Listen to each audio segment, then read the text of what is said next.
Los comandos de las fuerzas enemigas se reunieron a 400 kilómetros al norte de Puerto Argentino, con el objetivo de delinear la estrategia a los fines de recuperar las islas. El 1 de mayo a las 16 horas, así que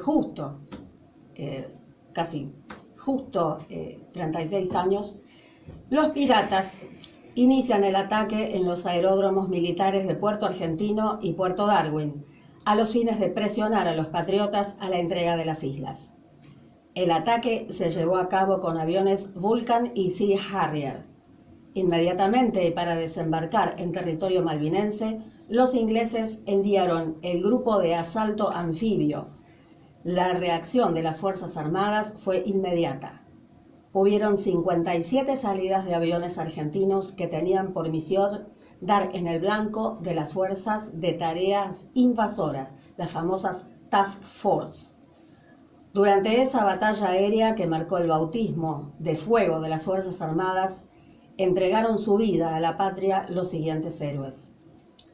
Capitán Gustavo Argentino García Cuerva, primer teniente Mario Hipólito González, primer teniente José Leónidas Ardiles, teniente Daniel Antonio Juquich, teniente Eduardo Raúl de Ibáñez, cabo principal Mario Duarte, cabo principal Juan Antonio Rodríguez, cabo primero Miguel Ángel Carrizo, cabo primero José Alberto Maldonado, cabo primero Agustín Hugo Montaño, cabo primero José Luis Peralta, cabo primero Andrés Luis Brasich, soldado clase 62 Héctor Ramón Bordón, soldado clase 62 Guillermo Osvaldo García.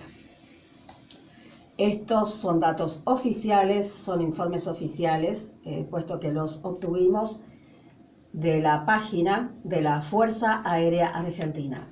Y ahora podemos ir a la música.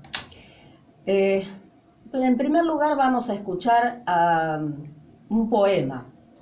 El poema se llama Las Malvinas, fue escrito por un insigne poeta santafesino, José Pedroni.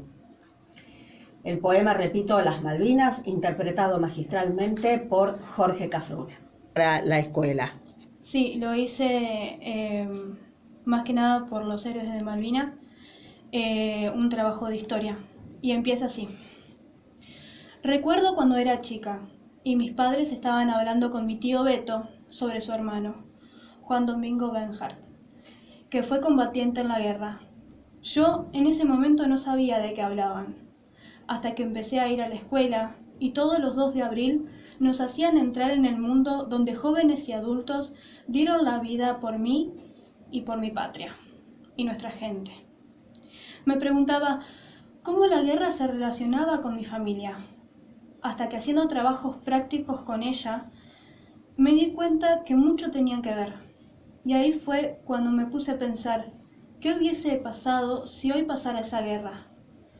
No hay forma de responder esa pregunta.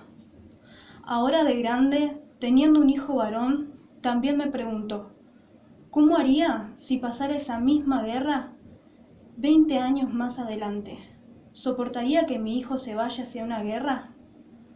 Por eso, admiro a las madres que dejaron partir a sus hijos enfrentando el dolor de ir y quizás no volver.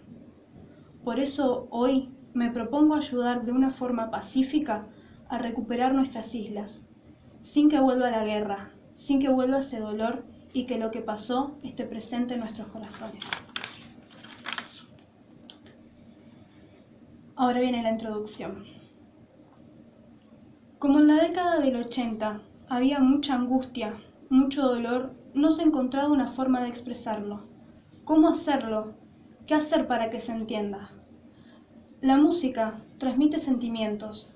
La música te transporta a ese momento y te ayuda a entender lo que pasó y cómo se sintió el soldado en la guerra, cómo lo tomó la gente de nuestro país, cómo lo transmitió la escuela y cómo lo tomó el gobierno.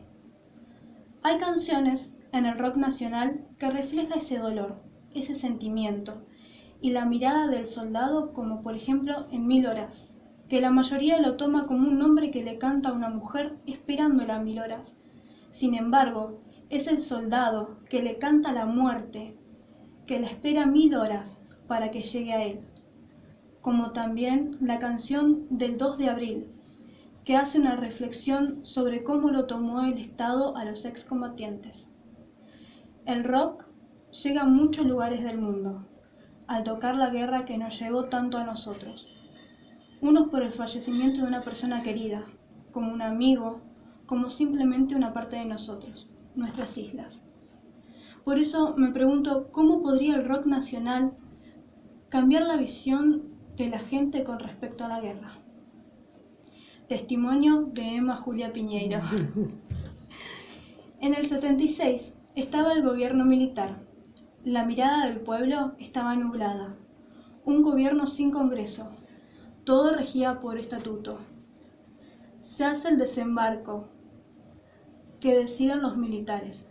Los jueces primero debían aplicar y jurar fidelidad al estatuto para el proceso y reorganización nacional. Los derechos y garantías de las personas no existían, y un buen día los argentinos nos despertamos con la noticia que nuestras tropas habían desembarcado en las Islas Malvinas y que por lo tanto habíamos recuperado la soberanía sobre ellas. Grande fue la euforia que duró pocos días.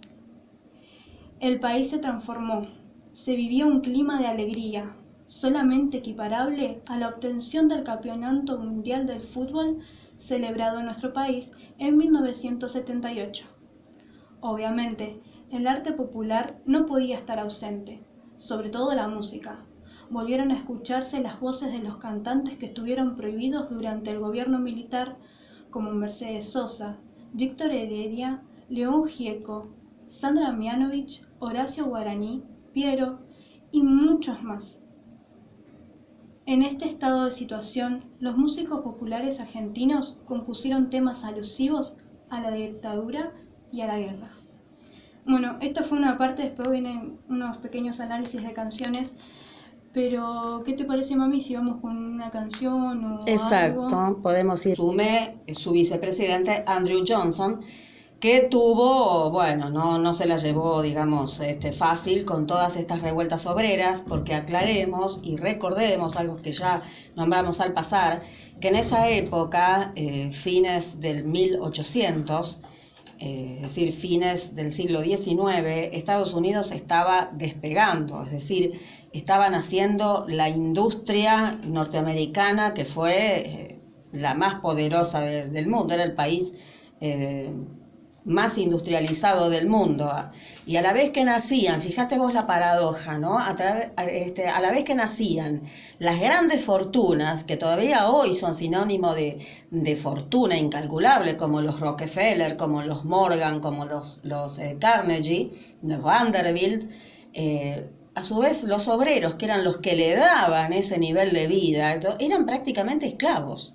Y muchos de ellos, la gran mayoría, eran inmigrantes, y varios había de origen judío. Mirá, una nota de color. Bueno, también acá destacamos el papel de las mujeres. Fíjate que hablamos de Lucy Parsons en Estados Unidos, sí, que le ahorcaron a su pareja, ¿no? Sí. El 1 de mayo de 1800, bueno, lo ahorcaron después, pero la revuelta se produjo el 1 de mayo de 1886. Y acá fue Virginia Bolten. Virginia Bolten era hija de inmigrantes alemanes, nacida en San Luis. Se cree que en 1870, se cree. Así que era muy joven cuando encabezaba estas revueltas, estas manifestaciones que tuvieron lugar en nuestro país a principios del siglo, sobre todo a principios del siglo XX.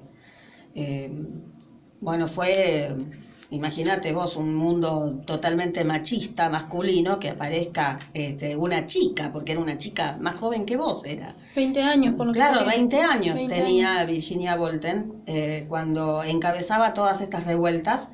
Se hizo pasar por uruguaya, después de una represión que fue a parar a la cárcel.